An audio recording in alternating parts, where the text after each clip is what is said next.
Here we are, another Wednesday. Yes, we are live again, and this time we have very special topic. Something we didn't really we haven't really talked about earlier. Mm. Maybe we slightly mentioned it at some point, but I don't believe we went really in depth when it comes to this particular topic. Yes. Um, I guess you proposed this topic, so would you like to make some introductions in this time? Yeah, I can do it. If people haven't realized, if you haven't watched the past episodes, we have been doing it kind of alternating one episode using a role model and see what we can learn. The other um, alternating topic is to talk about soft skills and whatever skills, etc., based on our own personal experience. And today we are going to actually talk about one of the not unspoken mentality. I think people talk about it a lot, but I don't think it's talked about often enough but it's very important. And I think if people can understand this, they can really unlock that hardworking, diligent, hustle spirit inside them. And the topic we're going to talk about today is self-awareness. Reason why I want to talk about this, and I think it's a good one for us to discuss, is because don't.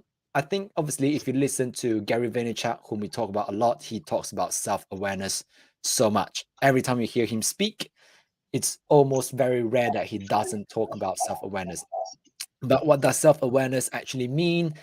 And what I'll also like to discuss is what do we do, myself, Dan, do to help get ourselves more self-aware, and what do we do about them? Because I think it's good when you say, yeah, you have to smell self-awareness, self-awareness, self-awareness, but what does that actually mean? And what can you do to improve self-awareness? So let me start, I think, and then I'll pass it on to you, Dan.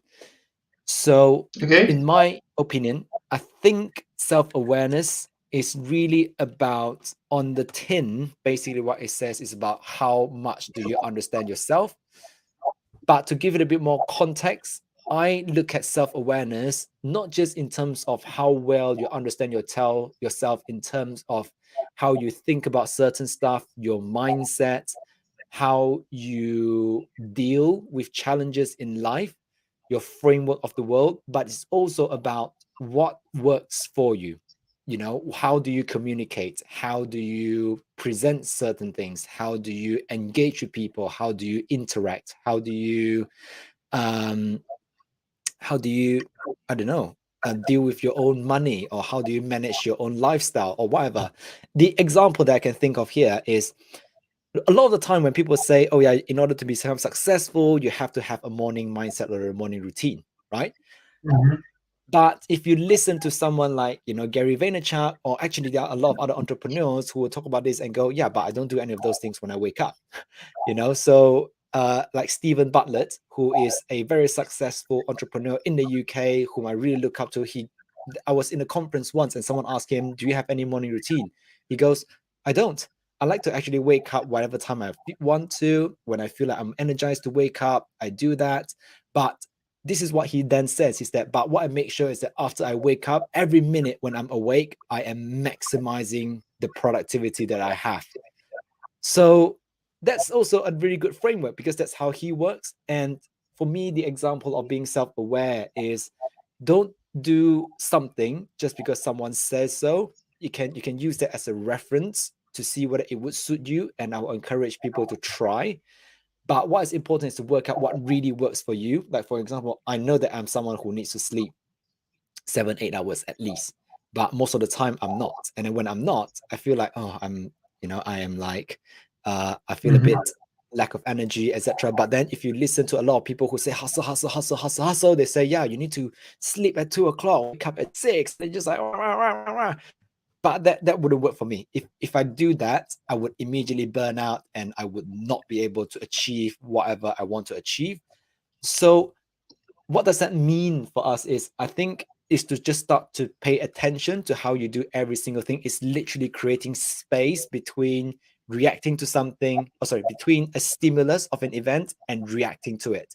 It's like expanding this space. So when something challenging happen, a conversation, a situation, an event, an issue, an accident, an incident, instead of reacting to it immediately, is to like, oh, what does this mean for me, and what was it that I was trying to react towards, and how can you expand the space between them and just become aware of how you are interpreting and reacting to situations like that. For me, that's the first thing. Then the second thing, which I think is important, is once you kind of know your way of communicating, your way of working with other people, your way of dealing with challenges, your way of presenting, for example, then it's to you can then decide whether you want to change it, or actually you should just be comfortable with the way that you are doing stuff, but maximize the good things that comes with it. Obviously, I'm not saying that you shouldn't improve once you have self-awareness.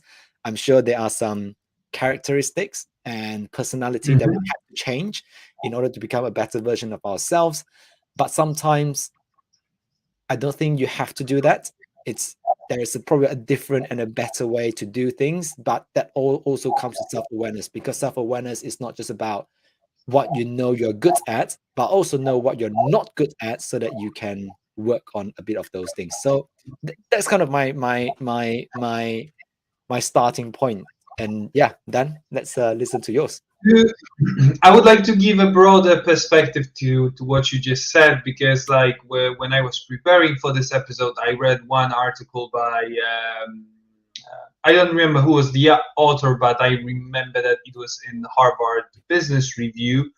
And in this article, it was proposed that there is something like internal self-awareness and external self-awareness. So we start with internal self-awareness, which means our values, our passions, aspirations fit with the environment, our environment, right? The one we are in, our reactions, what you mentioned, but also you mentioned values, going back to the previous one, and impact on others.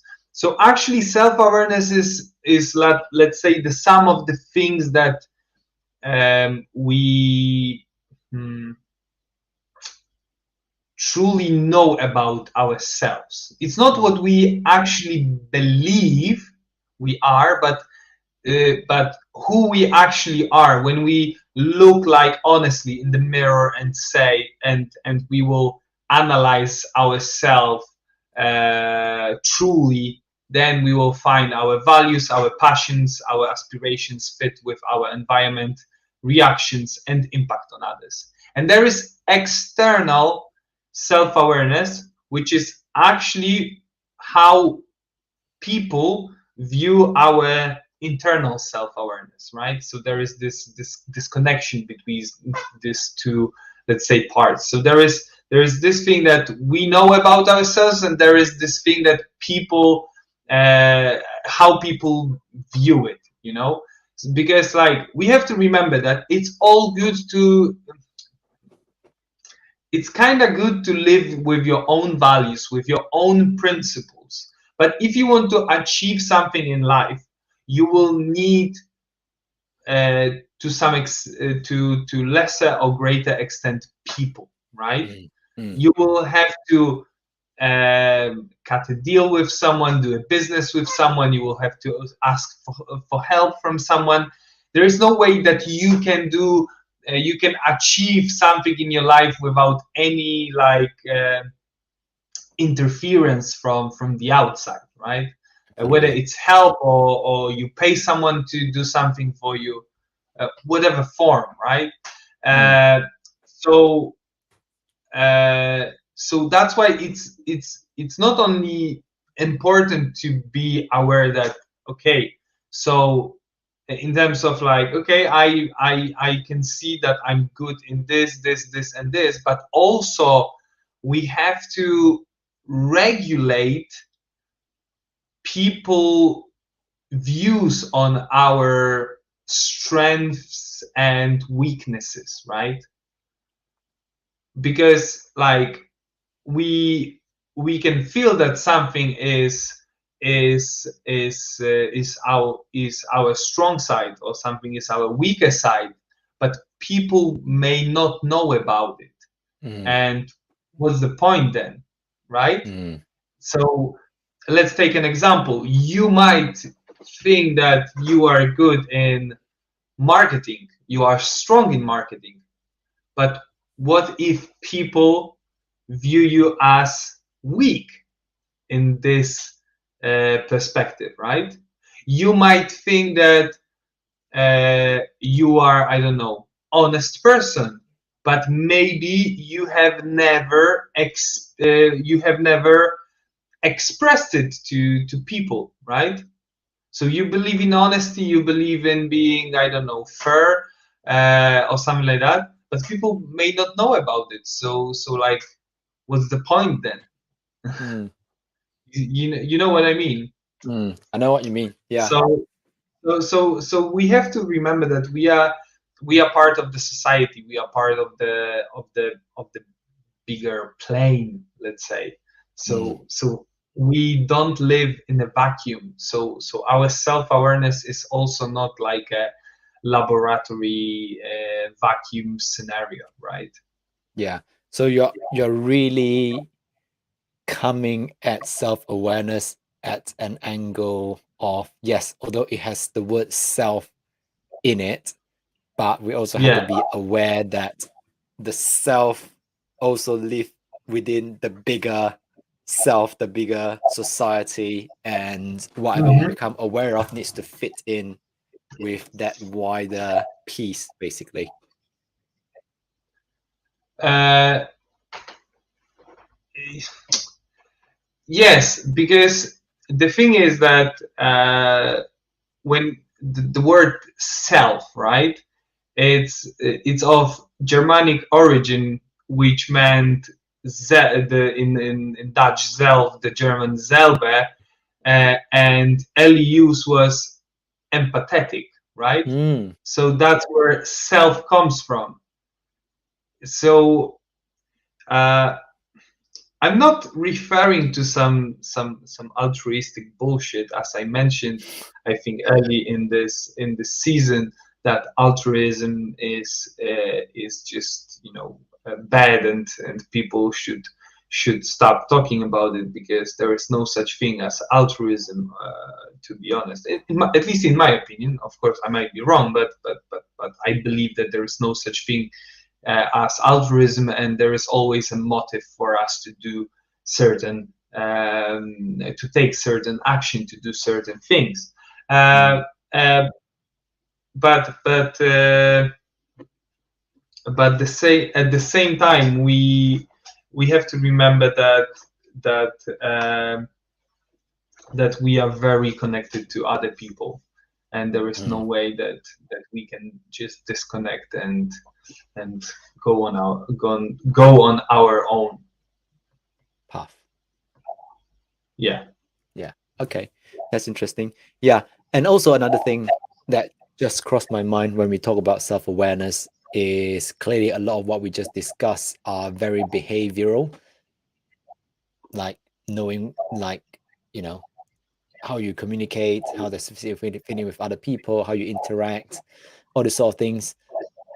Another part of when I think about awareness is also about understanding not just the behavior side of things, but also knowing your goals, your vision, your dreams, what you want to have or not have in your career, in your work, in your relationship, in your friendship, in your family, in your social life, in everything in your life, basically.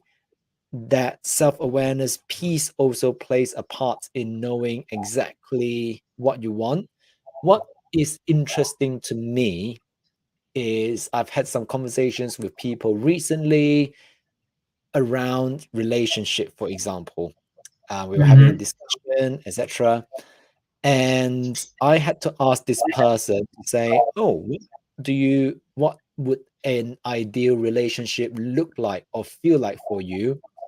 And this person started with things that I use they because I don't want to indicate the gender, that they don't want. They're like, oh, I don't want this, I don't want that, I don't want this, I don't want that. It's like, okay, fine, I know that what you don't want. What do you want? And they struggle, and they actually have to say, you know what, actually, I've never thought about this question. And it just crossed my mind that something that seems so normal for me, that seems so normal for you, it's not so normal for anyone else outside of potentially people who are not listening to Mm-hmm. podcasts like this.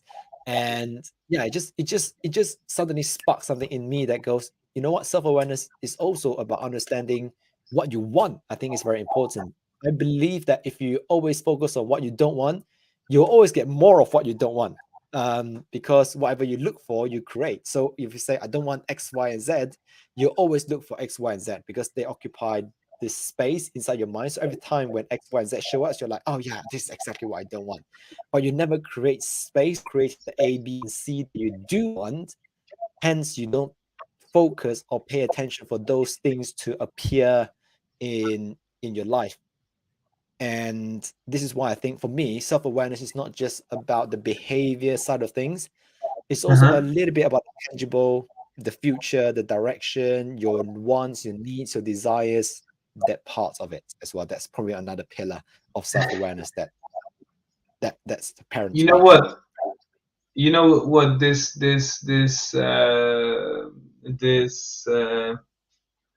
like a segregation between what you want and what you don't want. Like, I guess it's just easier for people to say I don't want this, you know. Uh, So easy. uh, like, even let's think about such a trivial example as if I would ask you, like, would you like to have for dinner tonight, right? You would be like, oh, I don't know. It's really hard to pick one stuff because, like, I have, so many food that I like, right? And Mm, so then if we start talking about things you don't want to eat tonight, then maybe we'll arrive at what you really want. mm, Of course, it might be time consuming process, but I guess it really relates to experience, and experience comes with time, right? mm, So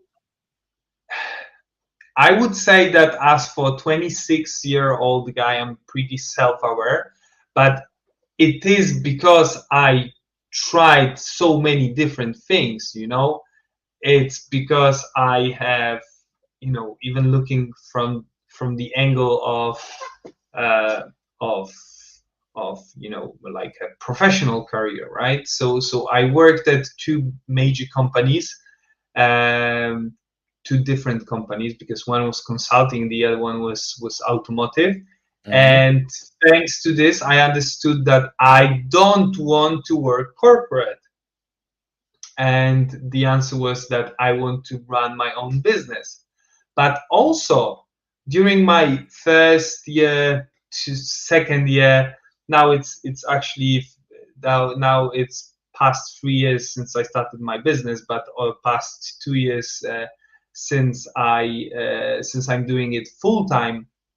Now I'm self-aware enough to say that I want to run my own business because that's what I like. That's what I mm, really enjoy. That's what mm. resonates with my values, with my aspirations, how it fits with my environment, etc., etc. Yeah. But when I was starting, I couldn't be 100% sure that running a business is actually what I want in life because I have never experienced it before. Hmm. So it's fine to experience things, but it's not good to say that, yeah, that's 100% what I want, because actually then it might feel stupid to you to admit, like, after 1 month, after 6 months, after 1 year, 2 years, that oh, actually that's not what I want, you know. And I Mm, said earlier that I wanted 100%, so I will look like a fool, you know. But believe me, it's better to look like a fool than just, you know, suffocate yourself on those things that you actually don't want but you thought you want. uh, but so in ideal scenario, you will not say that I want it 100%. You will say I might want it, so I will give it a go. And once you will experience it, you will say, okay, yeah, that's what I really want, you know. mm, But even better, say that's what I want right now at this point in my life. Because our needs, our values, our aspirations might change over time, you know. mm, So I've heard this story about the guy who quit a job at the age of 50 because he said he wants to spend more time with his family and he wants to pursue his hobby of photography, right? So he quit his well-paid corporate job to to take photos, you know, because that's what he really likes. mm. So for probably 25 years he was working corporate because that was fine with his values, but at the age of 50, no, that it doesn't resonate with me no more. So I want to focus on something else. Yeah, yeah, that's great. And actually, we're coming up to time now, Yeah. so I think we should finish with this, which is I like what you just mentioned. You try a lot of things to get to a stage where you're really self-aware, right? Obviously, it's an ongoing Yes. process. We continue to learn about ourselves. Is there would there what is one thing that you would say that people can do to if they want to say it becomes more self-aware? What is one thing? Would it just be to try other stuff? Is that the one piece of Yeah, take action, any action. mm, Like no, like the only thing that is bad is not taking action, you know. yeah, that's good. Yeah, and I would say take action is definitely something I agree on, but also don't just do it. Be intentional and pay attention to what you're actually doing, and pay attention to how you feel, how you think about certain things when you're in the process of taking that action. Even if you're afraid, that's a good observation. That's where you pay attention. If you're excited, that's where you pay attention. If you are realizing what you like doing, what you hate doing, that's also good when you pay attention to it. So if you bring that plus the action side of things, you will become self-aware in no time. Good. That was a good discussion. Yeah, cool. Thank you for tonight, and thank you to all the people who were watching and to those who are listening. Um, we hope to see you to speak to you again uh, Yes, next week. indeed. See you everyone and have a good evening.